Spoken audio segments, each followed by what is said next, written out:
Right or wrong, high or low, everyone has an opinion on recreational drugs. Some people approve of the use for only recreational purposes. Some people depend on them in a way that has nothing to do with bringing them joy. We've seen vaults freeze people far underground. We've had a vault hidden beneath a school that was essentially the Halo Spartan program. We've seen a vault in a subway to piss off the rich, which I very much enjoyed. Today, we will see a vault of people with a substance abuse problem. It's inside this massive concrete entryway and is one of the few visible on the surface. Creepy mannequins look out of it from above and below, as well as a large army of gunners and several assaultrons, unfortunately, for you. These numbers do not decrease as we go further in, unfortunately. This vault is Vault 95, located near the glowing sea, and has a tragic story to tell. So let's take a gander and find out what it is. The entryway is smaller and sparser than most other vaults we have seen, and the majority of it is underground, which we access via this elevator. Immediately to our right, we come to our first room, which contains our first terminal, which allows you to deal with turrets, which unfortunately, along with many gunners, are a thing. Yup. We then emerge into the main atrium, where a lot of the fighting is going to occur. So as you can see, the gunners have set up pretty well here, and this becomes more evident the deeper we venture into the vault. What is interesting about this place, however, is the skeleton we find here to the left, lying dead beside some jet, clearly not one of the gunners, which makes them a resident most likely. Indeed, going over to these lockers, we find even more drugs. So even just here, they're a very common thing. Next, we head down to the lower floor, past these mannequins, which are illuminated by the romantic light of a bin on fire. The scale of the gunner presence really becomes apparent down here. Row upon row of beds can be found, as well as a large amount of food, and a TV which is weird. Would that even still work? Not too sure myself. Then, we progress deeper into the vault. This staircase leads to the vault reactor. It also shows us that this vault, unlike the last one we took a look at, Vault 114, was finished. Its most essential parts have been set up and maintained, unlike 114 where vast caverns of construction equipment could be found. A locked door can be found here, which leads to the first dead Vault-Tec employee. They had a stealth boy beside them, so perhaps they were attempting to hide from someone, or something. An unfinished meal can be found on their desk, and the safe has a gun in it. The door was locked and it looks like they were preparing to either hide or fight. Their cause of death is unknown, but the door was never unlocked, so starvation seems likely. If we keep following the path, we come to a section of wall that appears to have caved in or broken open. Nothing behind it seems to be the cause, so age is the most likely candidate. Then we come to the still working reactor, and the first scene of nonsense in this vault. Many dead peoples, all vault residents, all dead in their wee vault suits. Now at first look, the reactor seems to be the culprit. A ladder is present, so perhaps they were just trying to fix it. But why so many of them? Well, the substances at their feet answer that. Drink. Drugs. All manner of concoctions that I have no doubt were racing through their systems. I even have to ponder, were they sniffing the paint from the buckets? We have seen that reactors have killed people before, but I wonder if they were fighting and arguing, which could explain why they're all grouped up here. Another body can be found on this ledge, and I don't think the reactor was hitting up there. So while some of them could have died because of the reactor, I'd say it's just as likely some died from fighting, with the drugs being what they were fighting over. The passageway here links up with the opposite side of the gunner living quarters, taking it full circle. Next we will head upstairs, where someone's wheelchair confined, crushed remains can be found. Now if we are saying that most of this structural damage was age, I doubt this killed them, it just landed on their corpse. Opposite them, we come to a drink-filled room. Based on some of the equipment, it seemed to serve a medical purpose, though now there is just a lot of drink, and patronizing Vault-Tec posters. All these drink and drugs are becoming a theme here, building a picture that is becoming clearer and clearer. The area leading to the overseer's office is trashed, though that is nothing compared to the actual office. So yeah, just your average AA meeting really. Coffee mugs, a burr for emotional support. Everyone dead, in their chairs or close to them. So a meeting of some sort seems to have taken place here, and then shortly after, some bullshit also took place, resulting in all their deaths. It looks like some died in their seats while others were on their feet at the time. Perhaps this terminal can shed some light on what occurred here. First, I'd like to point out, this vault was only built for 72 dwellers, meaning this experiment was small, at least in comparison to the scale that we've observed in the past. The Overseer was a J. Myers, and the first entry is the Overseer Manifest. This vault differed from some others as the Overseer was elected. Their goal was to run meetings and ensure the adherence to the rehabilitation program. Their authority was also different from other Overseers, and they were expected to be supportive. This explains why a resident was elected. A Vault-Tec employee would surely fuck it up. They were elected every year on October 30th, and this date becomes relevant soon. There's also a merit point system, which probably worked like a golden star. The next entry is from one of the meetings, and takes place 5 years after the bombs hit. So the 5-year anniversary of the vault. This is important. We learn that her name was Jane, and they are discussing whether they should continue the program. Michael wants less meetings and thinks he is over his addiction. Randall says the program was a condition for living in the vault. Patricia returns his serve by questioning whether there is a Vault-Tec anymore. A reasonable question. Randall shits on everything by saying they're all addicts. Jane then agrees with him, and they unanimously agree to continue the program. The program that we can piece together dealt with drug abuse. Now this does raise the question of why everyone's dead, and why so many drugs can be found lying around the place. In many cases lying beside a corpse. What happened at this meeting, if that is what this was? To answer these, we shall need to venture deeper into this vault. We return to the atrium and head left this time, towards the research section of the vault. So more food and drink can be found here, and it increases in frequency from here on out. In this kitchen, we can find another Vault-Tec employee, probably a researcher, dead, beside an aluminium can that was likely filled with gas. So I think they got set on fire. That, or they drank out of the canister, for whatever reason, which is equally as ridiculous. The kitchen is actually in pretty good shape, i.e., it's not completely fucked like one would assume, and no one is dead inside, which is another plus.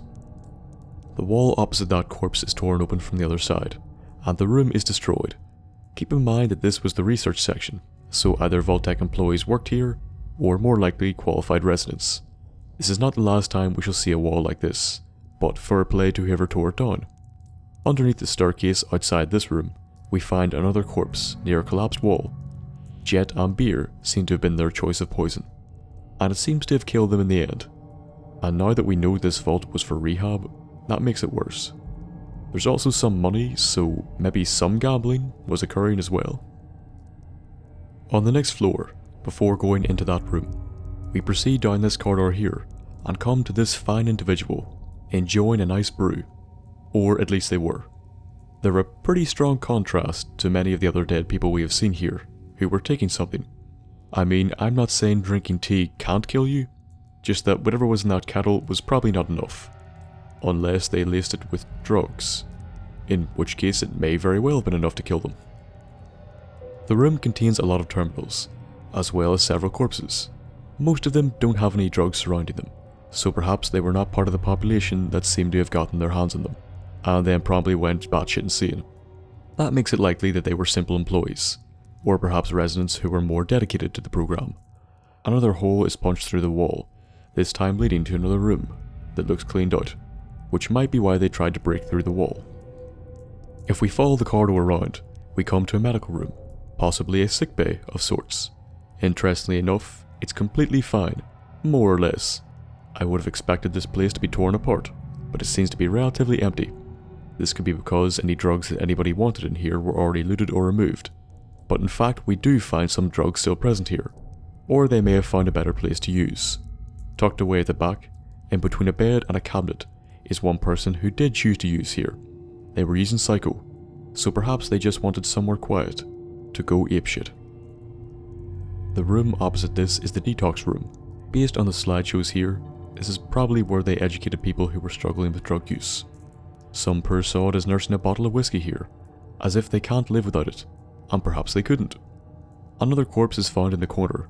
though I think the gunner's weapon knocked them out of place. Fucking gunners. Either way, I find it ironic that these two use drugs in here. This small room contains the detox machine, which is where we can bring Cait when she wants to get clean. I believe the idea is that it pumps out the old blood and substitutes it with new blood, cleaning everything out of their system.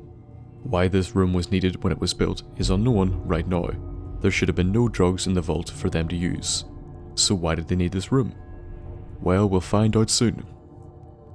Next, we take the other door in the atrium and enter the residential area, which has a lot more traps than the others.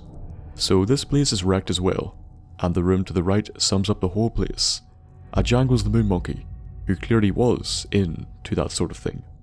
They seem to have consumed a large amount of jet and beer, because teaching kids to be wary of strangers sometimes just gets too much for you. Obviously someone posed him, we hope, but it's pretty funny nonetheless. So I think the layout is confusing. This wall has been smashed open, and does indeed seem to be just a wall. That means that the only way to get deeper into the residential area is through this door.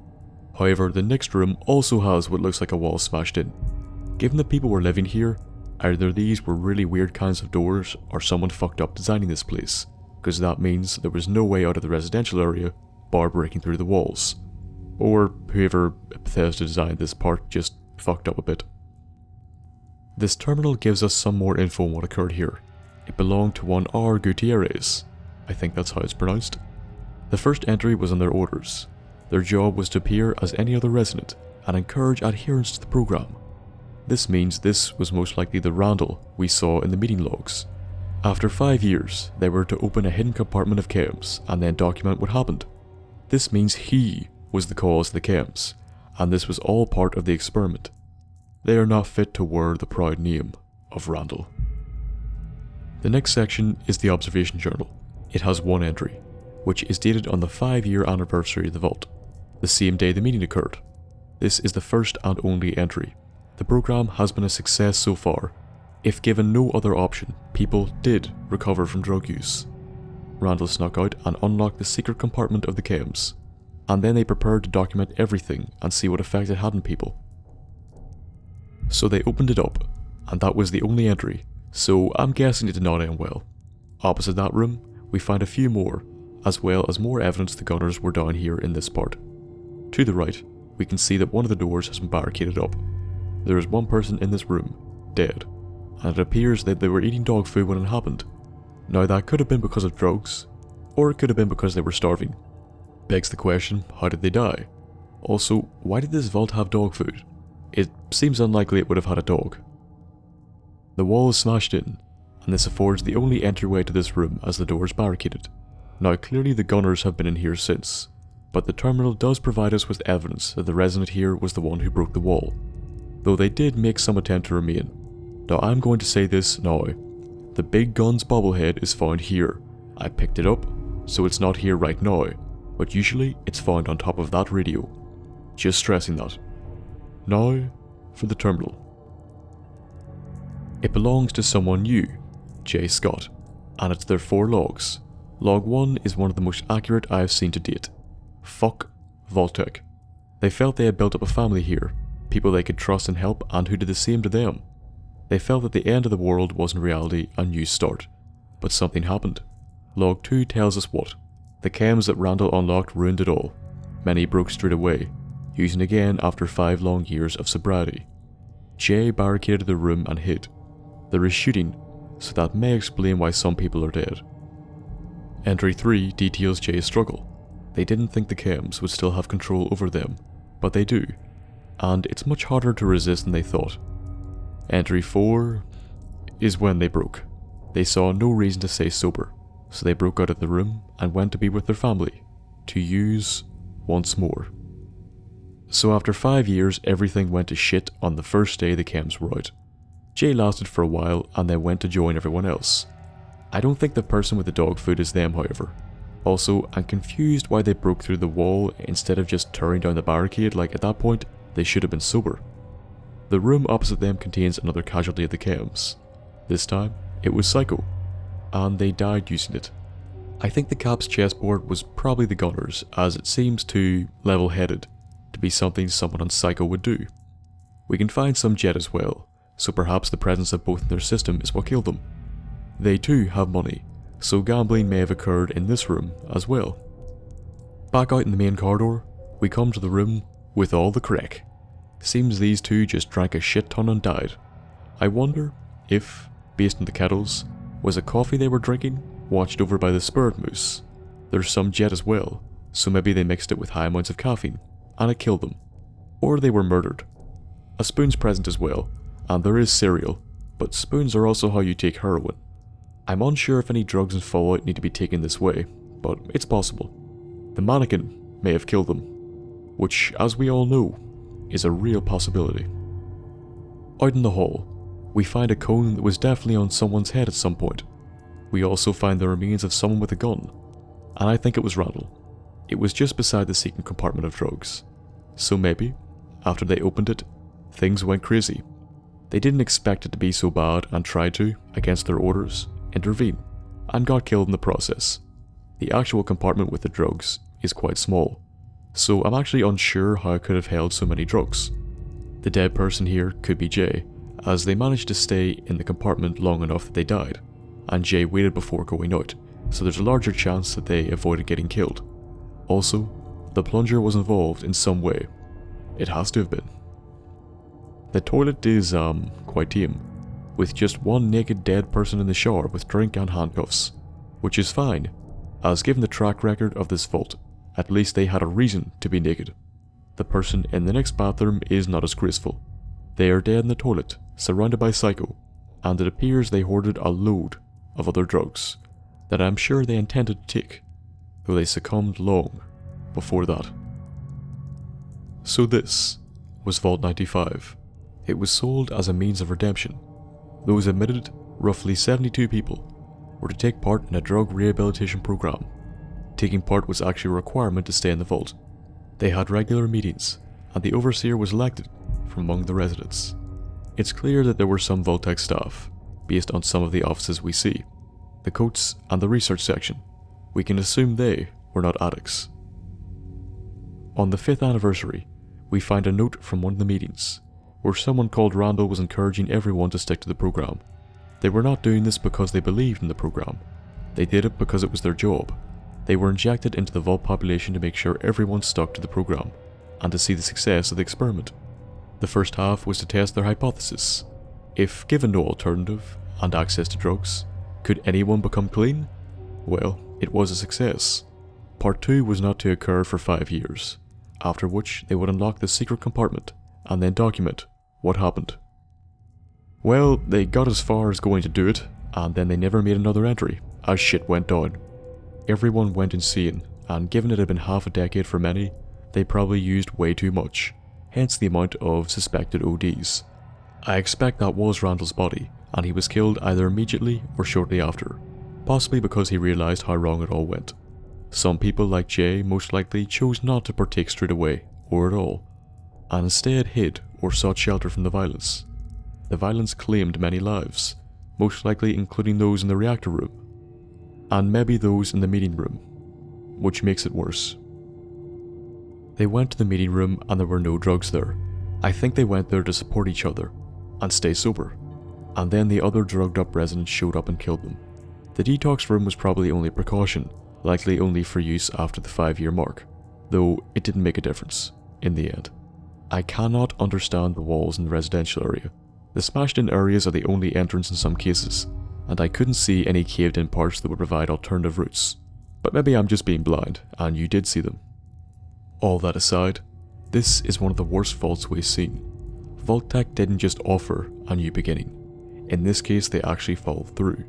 For all these residents, it was a chance to start fresh, and for half a decade, they lived clean. Then Vault-Tec did, as Vault-Tec do. They tore that chance away from them.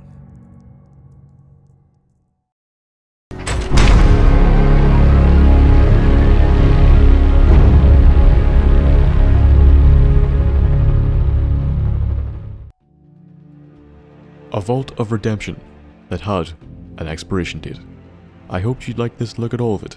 If you did like it, give the video a like, and if you want regular updates, subscribe. Any suggestions for lore or future videos should be left in the comments below. Better yet, go onto my subreddit so we can discuss them in more detail. It's linked in the description. If you wish to, you can support me on Patreon. $1 or £1, I ask for no more. And if there are any rewards you would like to see there, message me. Follow me on Twitter or Facebook to get regular updates or have a wee chat. Any business you wish to discuss, email me at thenthapple.business@gmail.com and I will get back to you as soon as possible. I hope you enjoyed the episode, and I hope to see you in the next one. And until then, goodbye.